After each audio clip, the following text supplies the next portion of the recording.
अरे देवा, हे काय झालं? अरे लवकरात लवकर डॉक्टरांना बोलायला पाहिजे. डॉक्टर डॉक्टर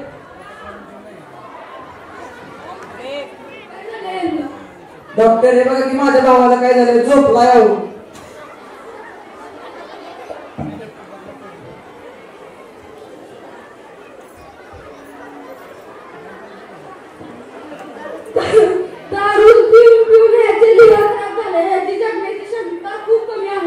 अहो डॉक्टर याला किती वेळा सांगितलं दारूच्या नादीत लागू नको.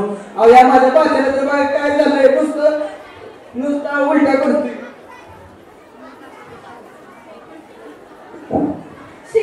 सिगारेट ओढून ओढून याचे लंग्स खराब झाले. याला ऑपरेशन शिवाय दुसरा कुठलाही उपाय चालणार नाही. अहो या माझ्या मित्राला तर बघा की काय झालंय, मागाच्यापासून रक्ताच्या उलट्या करतोय. तंबाखू खाऊन खाऊन याचा तोंडाचा कॅन्सर झाला. ह्याला पण ऑपरेशन शिवाय कुठलाही दुसरा उपाय चालणार. अरे देवा, अरे म्हणताय ना या लसणांचे